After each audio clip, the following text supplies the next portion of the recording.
Dan pemirsa, untuk membahas lebih dalam terkait dengan Pergub yang mengatur tentang poligami bagi ASN di lingkungan Pemprov Jakarta, sudah bergabung dengan kami Kepala Biro Hukum Setda DKI Jakarta, Sigit Pratama Yuda. Selamat sore Mas Sigit. Assalamualaikum warahmatullahi wabarakatuh. Selamat sore Mas Camar. Waalaikumsalam. Baik Mas Sigit, terima kasih telah bergabung bersama dengan Sindo Sore. Ini seperti yang disampaikan tadi bahwasanya aturan ataupun juga regulasi yang menjadi polemik di masyarakat saat ini. Apa sebetulnya alasan Pemprov mengeluarkan Pergub poligami? Apakah lebih urgensi dibandingkan dengan hal-hal lain begitu? Baik, saya jelaskan sebelumnya bahwa untuk diluruskan bahwa ini Pergub bukan Pergub poligami, tetapi Pergub tentang tata cara perkawinan dan perceraian bagi PNS di lingkup Pemprov DKI Jakarta. Jadi memang di dalam muatannya ada salah satu pasal yang memberikan peluang kepada PNS pria untuk dapat melakukan perkawinan lebih dari satu orang. Nah, sebenarnya urgensinya bukan di situ, tetapi tujuan dari Pergub ini sebenarnya adalah untuk melakukan pencatatan yang rapi sehingga akan membuat data pegawai itu menjadi mutakhir dan tentu saja menjadi dapat dipertanggungjawabkan sehingga hal-hal yang terkait dengan hak-hak kepegawaian baik untuk PNS maupun untuk keluarganya itu dapat terlindungi. Yang kedua adalah untuk menghindarkan kerugian daerah. Ketika pencatatan bagus, tertib administrasi, maka untuk kasus-kasus perceraian, kan di situ juga ada hak-hak keuangan bagi mantan istri. Nah, ketika pencatatan tidak dilakukan, maka dikhawatirkan akan terjadi pembayaran terus-menerus yang ini mengakibatkan kerugian daerah. Oke, baik. Ini tadi Anda sampaikan mengenai pemutakhiran data. Apakah sebelumnya sering ditemukan pelanggaran-pelanggaran atau peraturan sebelumnya ini terlalu mudah untuk disiasati sehingga dimunculkannya aturan ini? Sebelumnya memang sudah ada keputusan gubernur tahun 2007. Sebentar.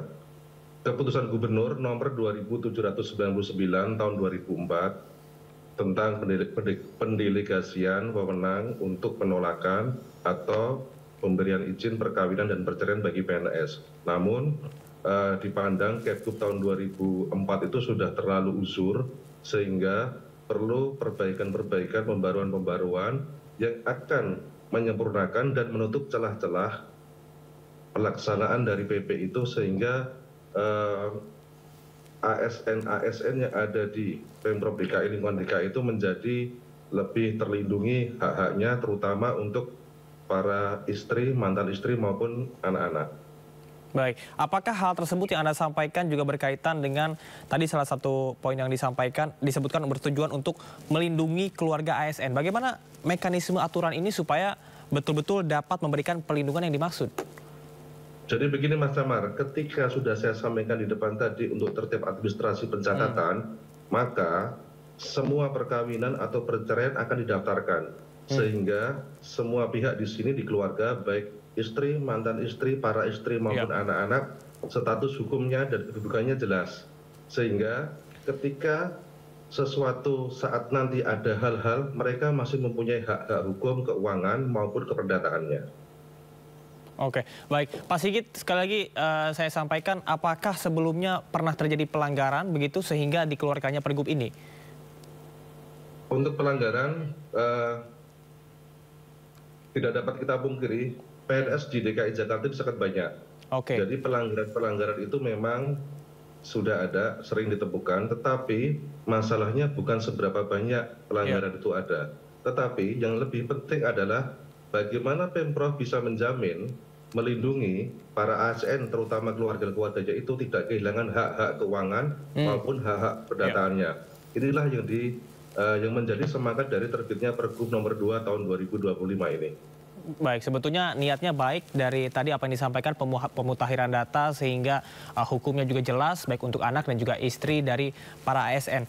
Pak Sigit, saya kembali mengulas berkaitan dengan kontroversi dan juga kritik yang disampaikan oleh masyarakat bahkan dari DPR. Tanggapan Anda mengenai hal ini seperti apa sebagai perwakilan dari Pemprov DKI? Jadi seperti Mas Camar sampaikan tadi bahwa ini adalah pergub tentang poligami. Jadi saya luruskan ya. Ya.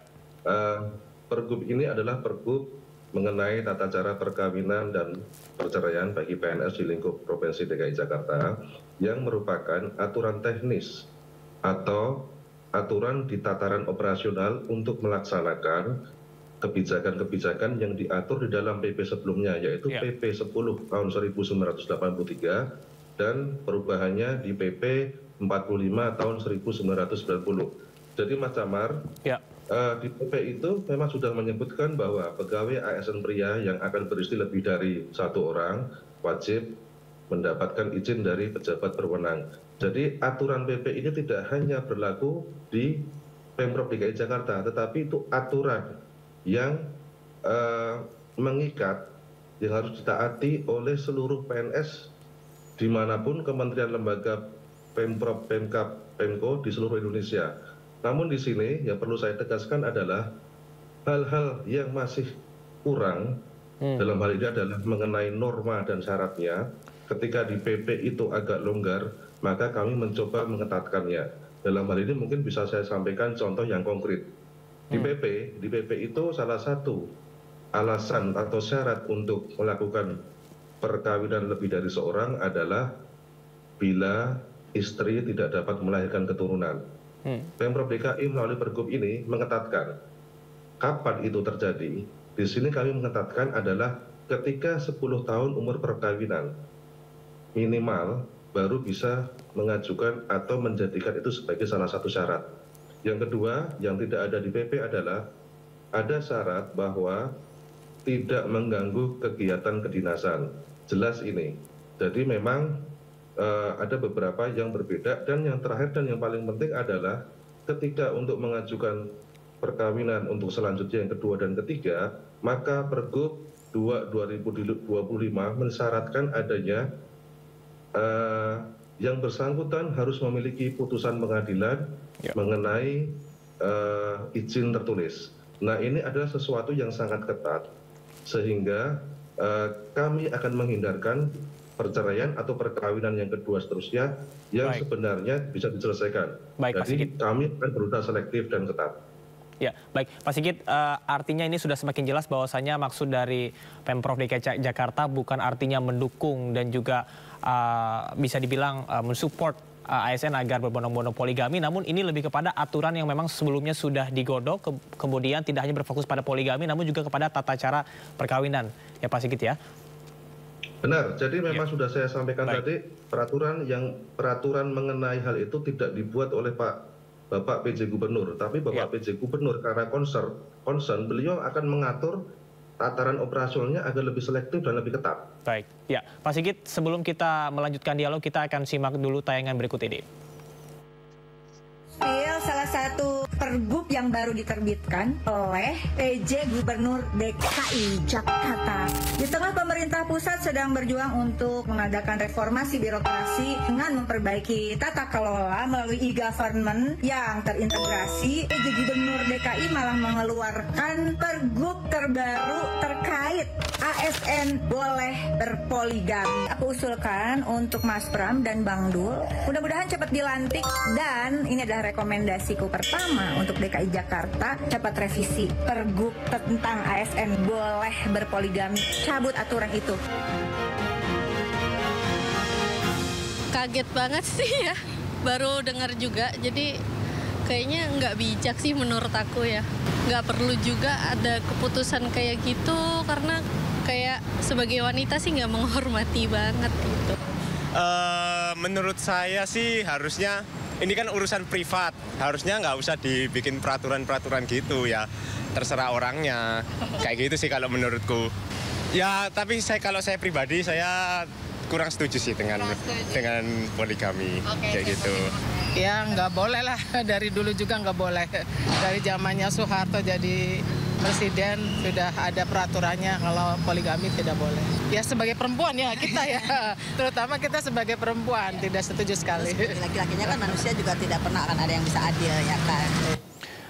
Baik, pemirsa, kita akan kembali melaksanakan dialog bersama dengan Pak Sigit. Pak Sigit, seperti yang tadi sudah dilihat di layar kaca bahwa adanya sejumlah sentimen negatif baik dari kritikus DPR RI maupun juga dari masyarakat. Tanggapan Anda seperti apa meskipun seperti yang Anda sampaikan tadi bahwasanya ini tidak hanya berfokus mengenai poligami saja, namun justru ada manfaat-manfaat lain. Salah satunya adalah pemutakhiran data yang Anda sampaikan, terutama pada pasal 4. Begini Mas Samar. Jadi memang ketika ditanya ini populer apa tidak, sentimen negatif pasti iya. Cuma memang kami Pemprov DKI itu kan tugas utamanya adalah melayani masyarakat. Nah, untuk pelayanan masyarakat itu kami perlu memiliki sumber daya yang kuat. Artinya, di satu sisi kami juga akan memperbaiki tatanan yang tata kelola kepegawaian ada di dalam. Sehingga ketika masalah-masalah kepegawaian ini tidak terjadi, keluarga juga tidak menjadi beban buat para ASN, semuanya hidup tenang, maka diharapkan pelayanan-pelayanan kepada masyarakat itu akan menjadi lebih optimal dan ASN juga lebih tenang karena memang tidak ada gangguan atau tidak ada kekhawatiran ketika melaksanakan tugas dan fungsinya di lapangan. Demikian. Oke, baik. Ini mengenai respon masyarakat tadi yang mayoritas tidak setuju. Apakah mungkin dari aturan ini akan direvisi atau seperti apa, Pak? Jadi sebelumnya saya sampaikan Mas, ketika aturan ini terbit tentu saja sudah melalui proses yang sangat panjang dari proses perencanaan yaitu namanya Propemberku, program pembentukan peraturan gubernur. Kemudian ada pembahasan di tingkat Satker, di tingkat Pemprov DKI. Pembahasan clear selesai, akan kita mintakan sinkronisasi, harmonisasi kepada kementerian terkait. Atas hal itu kemudian materi akan kita sempurnakan sebelum akhirnya kita mintakan lagi fasilitasi kepada kementerian. Artinya secara substansi, secara kewenangan, dan secara produk hukum itu sudah terjamin kepastian hukumnya dan ini tidak melanggar peraturan yang lainnya. Justru Pergub ini akan dapat menjalankan amanat yang ada di PP menjadi lebih smooth dan lebih teratur. Oke, baik. Pak Sigit, ini kita bisa lihat di layar kaca pasal 4 dari aturan tersebut. Dan seperti Anda sampaikan tadi bahwa ada sejumlah hal ataupun juga poin-poin yang perlu dipenuhi agar ASN tersebut memenuhi syarat bisa berpoligami. Salah satunya adalah mendapatkan izin dari atasan, kemudian juga dari istri yang saat ini menjadi istri. Bagaimana hal tersebut ataupun juga mekanismenya? Jadi di Pergub juga diketatkan, Mas. Di Pergub kita mengenal ada pembentukan namanya tim pertimbangan. Jadi ketika di PP itu sifatnya izin adalah berjenjang dari atasan langsung sampai kepada pejabat yang berwenang, maka Pemprov DKI di Pergub ini membentuk suatu tim pertimbangan. Tim ini terdiri dari berbagai unsur aparatur perangkat daerah yang ada di lingkungan Pemprov DKI. Mereka akan memberikan rekomendasi-rekomendasi sesuatu kasus apakah ini layak untuk dilakukan perceraian atau perkawinan selanjutnya. Dan tim ini akan bekerja secara transparan dan bertanggung jawab. Bahkan yang bersangkutan mempunyai kewenangan untuk memanggil para pihak atau istri atau anak-anak dari PNS yang mengajukan izin perceraian maupun izin pernikahan kedua, ketiga, dan seterusnya. Baik, Pak Sigit, artinya closing statement Anda adalah ASN bisa melaksanakan ataupun bisa melakukan poligami jika dan juga hanya jika memenuhi dari syarat-syarat yang Anda sampaikan tadi. Betul, sangat ketat. Ya. Kami tidak mengharapkan itu, tetapi ketika itu terjadi adalah merupakan suatu jalan terakhir yang tidak bisa dihindarkan dan tentu saja harus disepakati oleh para pihak. Baik. Terima kasih Mas Sigit atas informasinya. Mudah-mudahan ini dialog kita kali ini bisa memberikan pandangan baru terhadap masyarakat berkaitan dengan regulasi yang baru. Terima kasih, selamat bertugas kembali, selamat beraktivitas, salam sehat Mas Sigit. Selamat sore, selamat sehat.